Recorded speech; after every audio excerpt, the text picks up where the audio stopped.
ജില്ലയിലെ തദ്ദേശ സ്വയംഭരണ സ്ഥാപനങ്ങളിലേക്കുള്ള പൊതുതിരഞ്ഞെടുപ്പിനുള്ള ഒരുക്കങ്ങളെല്ലാം പൂർത്തിയായതായി ജില്ലാ കളക്ടർ അർജുൻ പാണ്ഡ്യൻ പറഞ്ഞു. കളക്ടറേറ്റ് എക്സിക്യൂട്ടീവ് കോൺഫറൻസ് ഹാളിൽ നടന്ന വാർത്താ സമ്മേളനത്തിൽ സംസാരിക്കുകയായിരുന്നു ജില്ലാ തിരഞ്ഞെടുപ്പ് ഉദ്യോഗസ്ഥൻ കൂടിയായ ജില്ലാ കളക്ടർ. എല്ലാ വോട്ടർമാരും പോളിംഗ് സ്റ്റേഷനുകളിലെത്തി വോട്ട് രേഖപ്പെടുത്തണമെന്നും സമാധാനപരമായി തിരഞ്ഞെടുപ്പ് പൂർത്തിയാക്കുന്നതിന് സഹകരിക്കണമെന്നും ജില്ലാ കളക്ടർ പറഞ്ഞു. നമ്മുടെ ജില്ലയിലെ തദ്ദേശ സ്ഥാപനങ്ങളുടെ തെരഞ്ഞെടുപ്പുമായിട്ട് ബന്ധപ്പെട്ട് ഒരുക്കങ്ങളെല്ലാം പൂർത്തിയായിട്ടുള്ളതാണ്.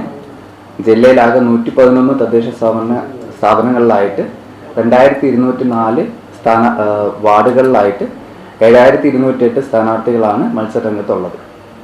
അതിൽ 3395 പുരുഷന്മാരും 3813 വനിതകളുമാണ് സ്ഥാനാർത്ഥികളായിട്ടുള്ളത്.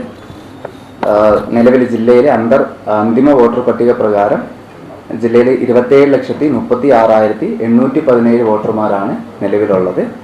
അപ്പം അതിൽ 14,59,670 പേർ സ്ത്രീകളും 12,77,120 പേർ പുരുഷന്മാരുമാണ്.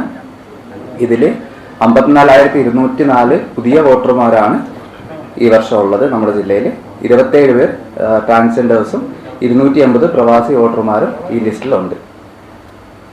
ജില്ലയിലാകെ 3,252 പോളിംഗ് സ്റ്റേഷനുകളാണ് നിലവിലുള്ളത്.